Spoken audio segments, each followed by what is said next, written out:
The Western political system, they dream because of their secret societies. They dream of rebuilding a temple again. They dream of helping this Israel and all this guys that is in Freemasonry and the Illuminati.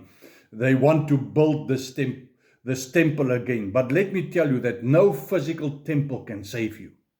No physical temple can save you. It's only Jesus Christ and the price that He paid with His blood that can save you. If you offer any other sacrifice, any other animal, that will not atone you, that will not wash you. It's only the blood of Jesus that can save you, that can wash you. John 4:21-24, you can read it there. Romans 12:1, go read it there. 1 Corinthians 6:19, you have to read it there. Only by the blood of Jesus.